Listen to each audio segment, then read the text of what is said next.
उल्लू का ज्ञान, धनवान बनने का रहस्य।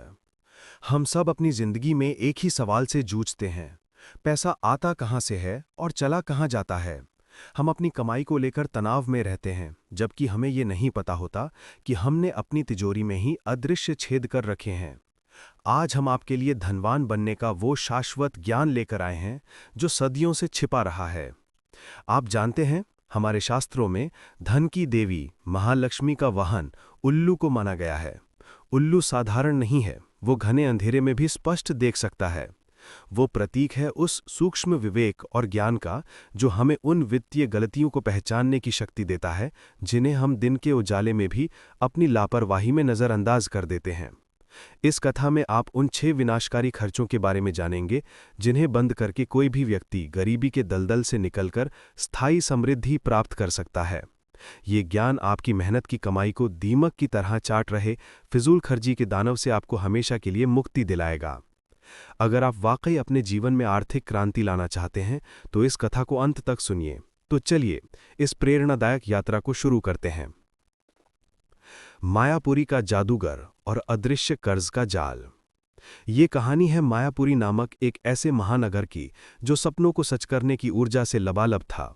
यहाँ की ऊंची ऊंची शीशे की इमारतें सफलता की चमक बिखेरती थीं। इसी चमकती दुनिया में एक बहुराष्ट्रीय कंपनी की 17वीं मंजिल पर रोहन नाम का एक युवक कार्यरत था। रोहन कोई साधारण कर्मचारी नहीं था, वो एक असाधारण ग्राफिक डिजाइनर था, अपनी कला का जादूगर। उसके दिमाग में रचनात्मकता का अथाह समंदर लहराता था।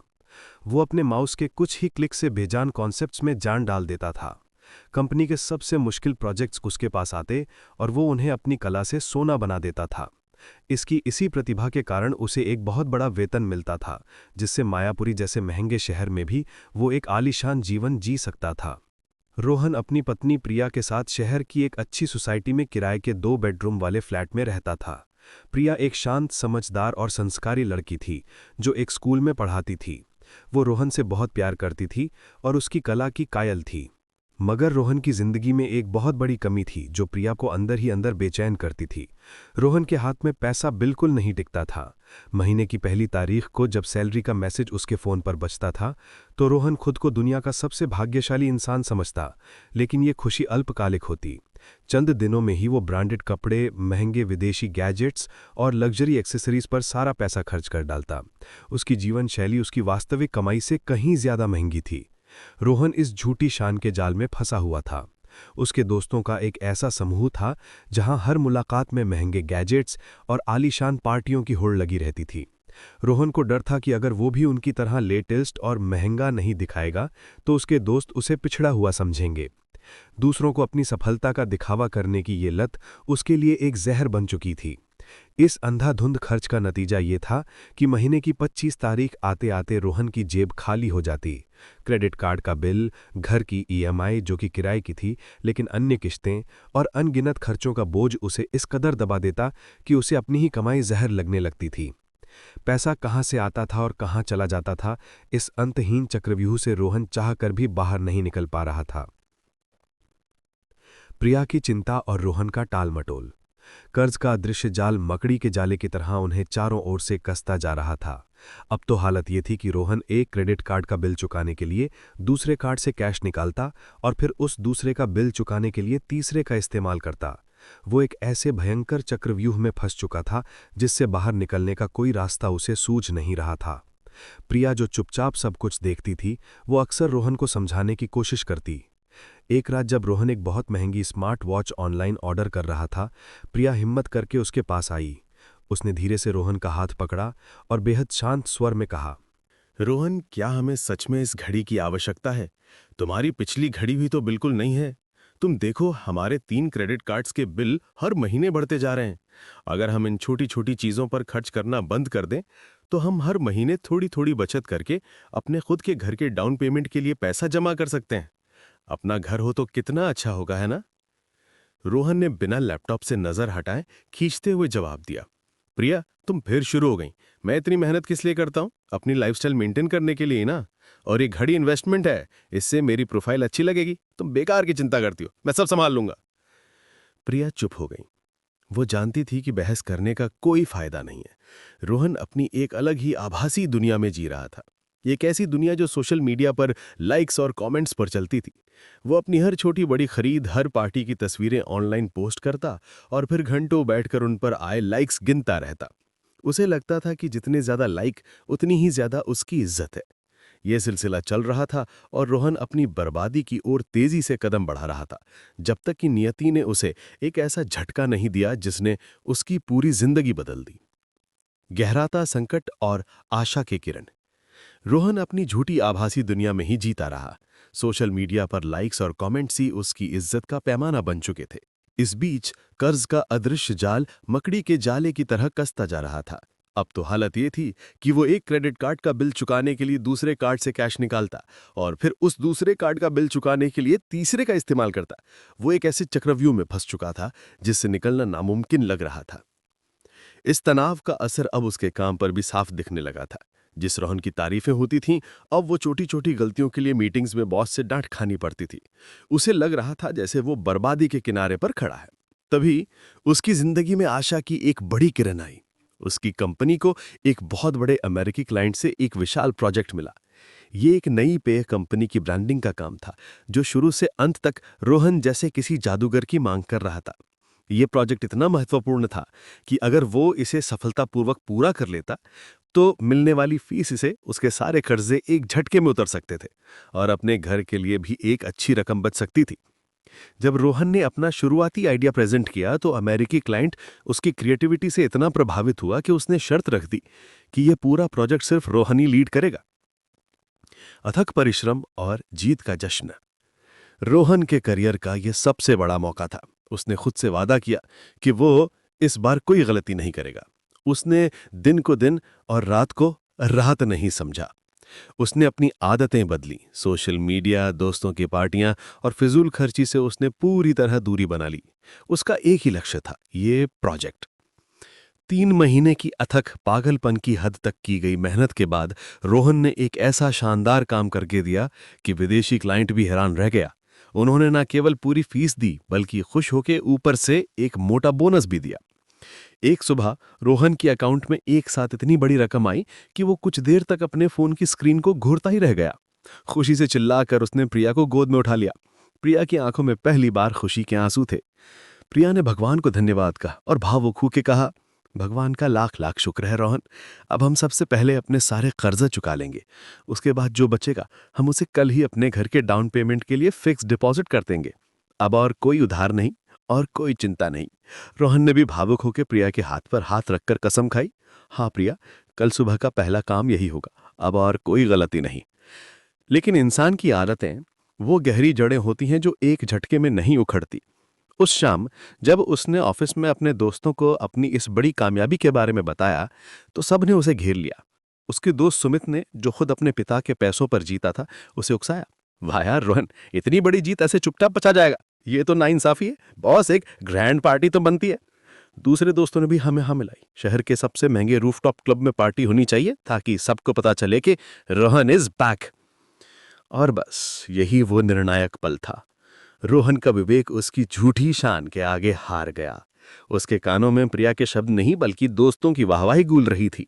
उसे फिर वही पुराना कीड़ा कुलकुलाने लगा, लोगों को अपनी सफलता दिखाने का, उन लोगों को चलाने का जो ऑफिस में उस पर हंसे थे। उसने प्रिया से किया वादा एक पल में भुला दिया। उसने उसी वीकेंड पर शहर के एक 5 स्टार होटल की छत पर एक आलीशान पार्टी रखी। उस पार्टी में रोहन ने पानी की तरह पैसा बहाया। महंगे खाने, विदेशी शराब और मशहूर डीजे पर उसने लाखों लुटा दिए। उसने अपने उन दोस्तों पर महंगे तोहफे भी लुटाए जिन्होंने उसे उकसाया था। सोशल मीडिया पर पार्टी की तस्वीरें छाई हुई थी। रोहन हाथ में शैंपेन का ग्लास लिए ऐसे घूम रहा था मानो वो सच में दुनिया का सबसे सफल इंसान हो। पार्टी के बाद जो पैसे बचे उनसे उसने वो लग्जरी घड़ी खरीद ली जिसका वो सपना हमेशा देखता था, और बाकी बची एक बड़ी रकम उसने बिना कोई रिसर्च किए सुमित की सलाह पर शेयर बाजार में लगा दी। सुमित ने उसे यकीन दिलाया था कि बस 15 दिन में ये पैसा दुगुना हो जाएगा। घर आकर रोहन ने प्रिया से झूठ कहा कि उसने सारा कर्ज चुका दिया है और बाकी पैसे घर के लिए एफडी में डाल दिए हैं। प्रिया उस पर विश्वास करके बहुत खुश थी, लेकिन झूठ के पांव नहीं होते। सत्य का पर्दाफाश होना अभी बाकी था। झूठे विश्वास का विनाश। प्रिया रोहन के झूठ पर विश्वास करके बेहद खुश थी। वो सोच रही थी कि अब उनके सपनों का घर जल्द ही साकार होगा। लेकिन जैसा कि कहावत है, झूठ की उम्र लंबी नहीं होती। चंद दिनों बाद ही शेयर बाजार में भारी गिरावट आई, जैसे किसी ने एक झटके में रेत का महल ढा दिया हो। रोहन ने सुमित की बेपरवाह सलाह पर जो भी पैसा लगाया था, वो पूरी तरह से डूब गया। उसे कुछ समझ नहीं आया कि क्या करे। उसकी सारी मेहनत, उसका सारा बोनस सब हवा हो चुका था। इधर क्रेडिट कार्ड कंपनियों के फोन आने शुरू हो गए। रोहन ने डर के मारे फोन उठाना बंद कर दिया, जिससे हालात और बिगड़ गए। एक दिन 2 रिकवरी एजेंट सीधे रोहन के ऑफिस पहुंच गए। उन्होंने सबके सामने उसे जोर जोर से अपमानित किया, भला बुरा कहा। रोहन का चेहरा शर्म से लाल हो गया। जिस ऑफिस में लोग उसकी प्रतिभा का लोहा मानते थे, वहीं अब उसके पीछे कानाफूसी शुरू हो गई। रोहन का बचा कुचा सम्मान भी मिट्टी में मिल गया। भाड़ा। घर में आया तूफान और टूटा विश्वास। उस रात जब वो घर लौटा तो दरवाजे पर मकान मालिक खड़ा था, जो पिछले 2 महीने का किराया मांग रहा था। अब रोहन के पास कोई रास्ता नहीं बचा था। उसे मजबूरी में प्रिया के सामने सारी सच्चाई उगलनी पड़ी। जब प्रिया को पता चला कि ना तो कर्ज चुकाया गया है और न ही घर के लिए कोई बचत हुई है, बल्कि मिला हुआ सारा पैसा रोहन ने दिखावे और एक झूठे निवेश में गवा दिया है, तो वो पत्थर की मूरत बन गई। रोने के लिए उसके पास आंसू भी नहीं बचे थे। उसका विश्वास, उसका धैर्य सब टूट चुका था। रोहन की आंखों में अपनी गलती की शर्म नहीं थी, बल्कि अपनी बेबसी का गुस्सा था। तनाव और हार से बौखलाकर वो प्रिया पर ही चिल्लाने लगा। ये सब तुम्हारी वजह से हुआ है। तुम हमेशा टोकती रहती हो। तुम्हारी नकारात्मकता यानी कि नेगेटिविटी की वजह से ही मेरा भाग्य खराब हुआ है। उस रात घर में इतना भयानक झगड़ा हुआ कि पड़ोसियों को दरवाजा खटखटाना पड़ा।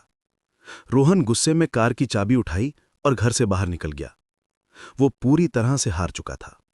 नौकरी पर खतरा मंडरा रहा था, सिर पर कर्ज का पहाड़ था, और सबसे बड़ा नुकसान प्रिया का टूटा हुआ विश्वास। उसे कुछ समझ नहीं आ रहा था कि वो कहां जाए। वो रात के अंधेरे में गाड़ी चलाता रहा और शहर के उस हिस्से में पहुंच गया जहां एक बहुत पुराना और शांत पार्क था। वो पार्क मायापुरी की चमक दमक के बीच एक भूला हुआ शांत कोना था। वो एक घने बरगद के पेड़ के नीचे एक टूटी हुई बेंच कर बैठ गया और फिर एक छोटे बच्चे की तरह फूट फूट कर रोने लगा। वो अपनी किस्मत को, अपने दोस्तों को, अपनी कंपनी को, सबको कोस रहा था, सिवाय अपनी गलतियों के। क्यों मेरे साथ ही ऐसा होता है? मैं इतनी मेहनत करता हूं, फिर भी नतीजा हमेशा यही होता है। मैं इस खोखली जिंदगी से थक गया हूं। वो रो रहा था कि तभी उसे एक भारी, शांत और बहुत गहरी आवाज सुनाई दी। अंधेरे की आवाज और रहस्यमयी दर्शक। रोहन घने बरगद के पेड़ के नीचे बैठा रो रहा था। अपनी किस्मत, अपने दोस्तों और दुनिया को कोस रहा था। उसकी पूरी आत्मा निराशा में डूब चुकी थी। तभी उसे एक भारी, शांत और बहुत गहरी आवाज सुनाई दी। क्योंकि तुम दौलत के दुश्मन हो, तुम मेहनत से उसे अपने घर बुलाते हो और फिर अपनी मूर्खता से उसका अपमान करके उसे भगा देते हो। रोहन चौंककर आवाज की दिशा में देखने लगा। पेड़ की एक मोटी डाल पर एक बड़ा सा उल्लू बैठा था। रात के घने अंधेरे में उसकी बड़ी बड़ी सुनहरी आंखें अंगारों की तरह चमक रही थी। उसे देखकर ऐसा लग रहा था जैसे वो कोई साधारण पक्षी नहीं, बल्कि कोई तपस्वी हो जो सदियों से यहां बैठ इस मायापुरी के नाटक को देख रहा हो। रोहन को अपनी आंखों पर यकीन नहीं हुआ। उसे लगा कि तनाव के कारण उसे वहम हो रहा है। उल्लू फिर बोला, ये तुम्हारा वहम नहीं है रोहन। मैंने इस शहर को तब से देखा है जब यहां तुम्हारी ये कांच की इमारतें नहीं, घने जंगल हुआ करते थे। मैंने राजाओं को रंक और रंक को राजा बनते देखा है, और तुम्हारी कहानी भी उनसे अलग नहीं है। डर और आश्चर्य से रोहन खड़ा हो गया। उसके मुंह से शब्द नहीं निकल रहे थे। उसने कांपते हाथों को जोड़कर पूछा, आप कौन हैं? उल्लू ने उत्तर दिया, यह जरूरी नहीं है। जरूरी यह है कि तुम अपनी गलती मानना सीखो। तुम अपनी गरीबी के लिए अपनी किस्मत को नहीं, अपनी आदतों को दोष दो। लक्ष्मी उसी घर में वास करती हैं जहां उनका सम्मान होता है, और तुम हर महीने अपनी मेहनत की कमाई का अपमान करते हो। तुम उसे उन चीजों पर लुटाते हो जिनकी तुम्हें जरूरत नहीं, उन लोगों पर लुटाते हो जो तुम्हारे सगे नहीं। बताओ, क्या मैं गलत कह रहा हूं? उल्लू का हर शब्द रोहन के लिए सच के तीर जैसा था, जो सीधे उसके दिल में उतर रहा था। रोहन को जैसे किसी ने आईना दिखा दिया हो।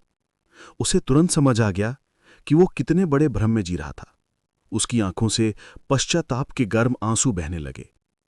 वो घुटनों के बल जमीन पर बैठ गया। आप सच कह रहे हैं, गलती मेरी ही है। मैं हमेशा दूसरों को दिखाने के चक्कर में अपना ही नुकसान कर बैठता हूं। मैं इस दलदल से बाहर निकलना चाहता हूं, पर मुझे कोई रास्ता नहीं सूझ रहा। मैं पूरी तरह से हार चुका हूं। कृपया मेरा मार्गदर्शन करें। उल्लू ने कुछ देर उसे अपनी गहरी भेदती हुई नजरों से देखा और फिर कहा, रास्ता है, लेकिन उस पर कांटे हैं। उसके लिए तुम्हें अपनी आत्मा को साधना होगा, अपनी इच्छाओं पर लगाम लगानी होगी। उल्लू ने रोहन को एक अंतिम चुनौती दी। अगर तुम वचन दो कि आज के बाद तुम अपनी जिंदगी के फैसले दिमाग से लोगे, अपनी झूठी शान से नहीं, तो मैं तुम्हें वो 6 नियम बता सकता हूं जो दौलत को तुम्हारे पास आने पर मजबूर कर देंगे और उसे हमेशा तुम्हारे पास रोक कर रखेंगे। रोहन ने बिना एक पल सोचे रोते हुए अपने हाथ जोड़े और दृढ़ता से कहा, मैं वचन देता हूं, आप जैसा कहेंगे मैं वैसा ही करूंगा। मैं इस झूठी और खोखली जिंदगी से थक गया हूं। मुझे मेरी गलतियों से बाहर निकलने का रास्ता दिखाएं। तब उस बूढ़े और ज्ञानी उल्लू ने रोहन को वो 6 बातें बताईं, जिन्होंने उसकी पत्थर जैसी किस्मत को सोने में बदल दिया। नया सवेरा, नया संकल्प। उल्लू के ज्ञान ने रोहन के अंदर एक नई चेतना जगा दी थी। उसने अपनी गलती मान ली थी और अब वो लड़ने के लिए तैयार था। जब वो घर लौटा तो सुबह हो चुकी थी। प्रिया सोफे पर बैठी उसका इंतजार कर रही थी। उसकी आंखें रो रो कर सूज गई थीं। रोहन ने कुछ नहीं कहा। वो सीधा गया और प्रिया के पैरों में बैठ गया। उसके हाथ पकड़कर रोने लगा। उस दिन रोहन की आंखों में बनावटी गुस्सा नहीं था, बल्कि सच्चा पश्चाताप था, जिसे प्रिया ने पहचान लिया। उसने रोहन को उठाकर गले से लगा लिया। उस दिन के बाद रोहन की जिंदगी एक नए और कठिन रास्ते पर चल पड़ी। उसने सबसे पहले अपनी लग्जरी घड़ी और बहुत सा गैर जरूरी सामान ऑनलाइन बेच दिया। उसने अपने बॉस के पास जाकर अपनी सारी सच्चाई बताई और अपनी गलती मानी। बॉस ने उसकी आंखों में सच्चाई देखी और उसे एक आखिरी मौका दे दिया। बॉस से दूसरा मौका मिलने के बाद रोहन की जिंदगी एक नए और कठिन रास्ते पर चल पड़ी। उसे पता था कि अब उसके पास कोई बहाना नहीं है। वो अब अपनी झूठी शान नहीं, बल्कि अपनी आत्म इज्जत और प्रिया का विश्वास वापस जीतना चाहता था। उस शाम रोहन और प्रिया साथ बैठे और पहली बार उन्होंने अपने घर का यथार्थवादी बजट बनाया। उन्होंने हर छोटे बड़े खर्च को एक डायरी में लिखना शुरू किया, ये जानने के लिए कि पैसा कहाँ बह रहा है। रोहन ने अपने हाथों से अपने तीनों क्रेडिट कार्डों को कैंची से काट दिया। वो जानता था कि ये कार्ड ही उसके विनाश का औजार थे। इसके बाद उसने अपने फोन से उन सभी दोस्तों के नंबर डिलीट कर दिए जो उसे फिजूल खर्ची के लिए उकसाते थे।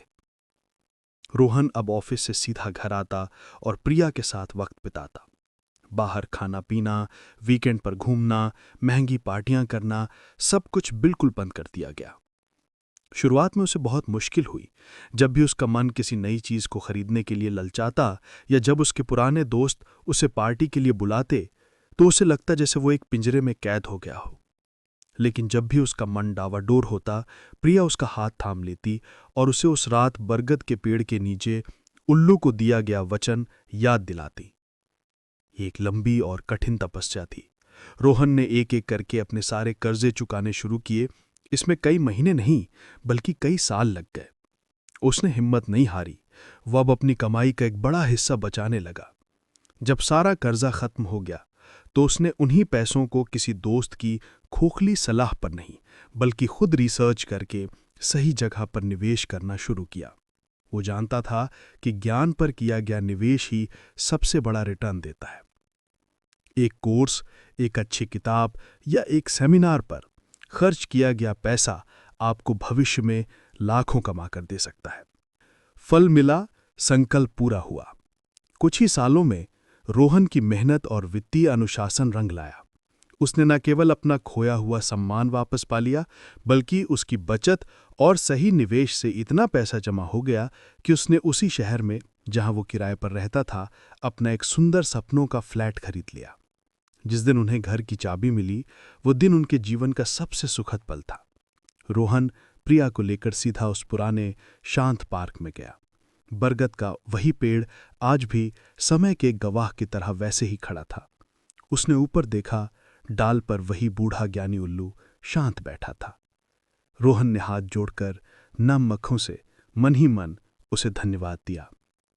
उल्लू ने अपनी आंखें खोली, जैसे कह रहा हो, मैंने कहा था ना, दौलत तुम्हारे पास खुद आएगी, बस तुम्हें उसका सम्मान करना सीखना होगा।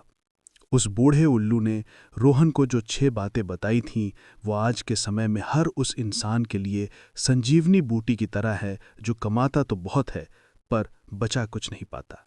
ये 6 नियम ही रोहन के जीवन का मूल मंत्र बन गए। धनवान बनने के उल्लू के 6 अमूल्य नियम। रोहन ने अपनी कठिन तपस्या पूरी करके ये सिद्ध कर दिया था कि आर्थिक आज़ादी केवल कागज पर लिखे अंकों से नहीं, बल्कि हमारे वित्तीय अनुशासन और जीवन के प्रति हमारी समझदारी से आती है। यदि हम अपनी आदतों को बदल दें तो हमारी किस्मत अपने आप बदल जाएगी। बूढ़े ज्ञानी उल्लू ने रोहन को वो 6 खर्च बताए जिन्हें अगर कोई इंसान बंद कर दे तो उसे अमीर बनने से कोई नहीं रोक सकता। ये नियम आज भी हर उस व्यक्ति के लिए संजीवनी बूटी की तरह है जो सच्ची समृद्धि चाहता है। पहला, झूठे दिखावे पर होने वाला खर्च, द सोशल स्टेटस ट्रैप। उल्लू ने समझाया कि सबसे पहला और सबसे विनाशकारी खर्च वो है जो हम दूसरों को दिखाने के लिए करते हैं। महंगे फ़ोन, ब्रांडेड कपड़े या बड़ी गाड़ी सिर्फ इसलिए खरीदना क्योंकि आपके दोस्त या पड़ोसी के पास हो। यह आपकी जेब में पहला छेद करता है। ये एक ऐसी आग है जो कभी नहीं बुझती, क्योंकि आज आप एक चीज़ खरीदेंगे, कल कोई और आपसे महंगी चीज़ ले आएगा।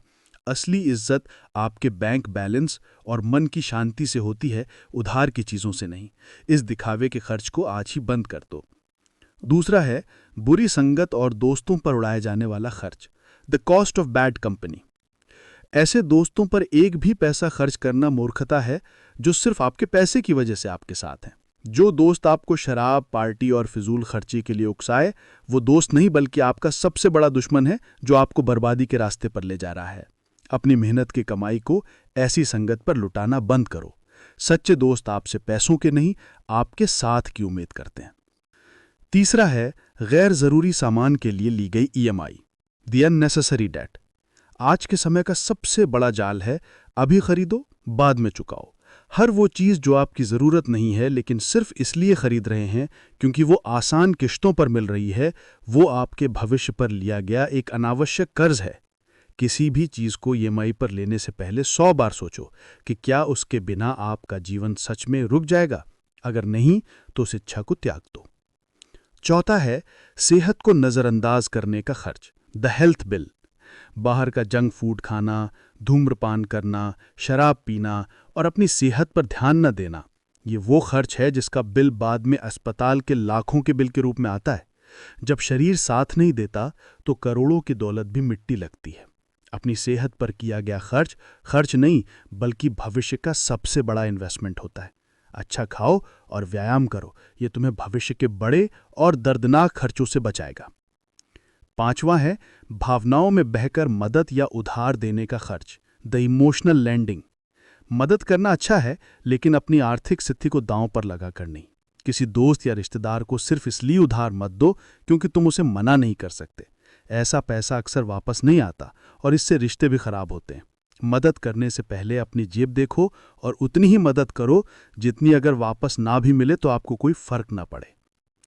छठा है खुद को अपग्रेड ना करने पर लगने वाला खर्च, द कॉस्ट ऑफ स्टैग्नेशन।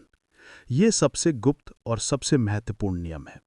उल्लू ने बताया कि जो इंसान अपनी स्किल्स को बढ़ाने पर, नई चीज़ें सीखने पर पैसा और समय खर्च नहीं करता, वो अपनी कमाई के रास्ते खुद बंद कर लेता है। आपकी नौकरी या बिजनेस हमेशा एक जैसा नहीं रहेगा।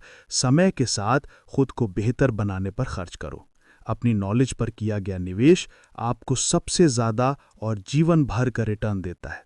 एक कोर्स, एक अच्छी किताब या एक सेमिनार पर खर्च किया गया पैसा आपको भविष्य में लाखों कमा कर दे सकता है। अंतिम संदेश, रोहन ने इन 6 नियमों को अपनाकर न केवल कर्ज से मुक्ति पाई बल्कि सच्ची खुशी और स्थायी समृद्धि भी हासिल की। ये कहानी हमें सिखाती है कि आर्थिक आज़ादी केवल कागज़ पर लिखे अंकों से नहीं बल्कि हमारे वित्तीय अनुशासन और जीवन के प्रति हमारी समझदारी से आती है। यदि हम अपनी आदतों को बदल दें तो हमारी किस्मत अपने आप बदल जाएगी।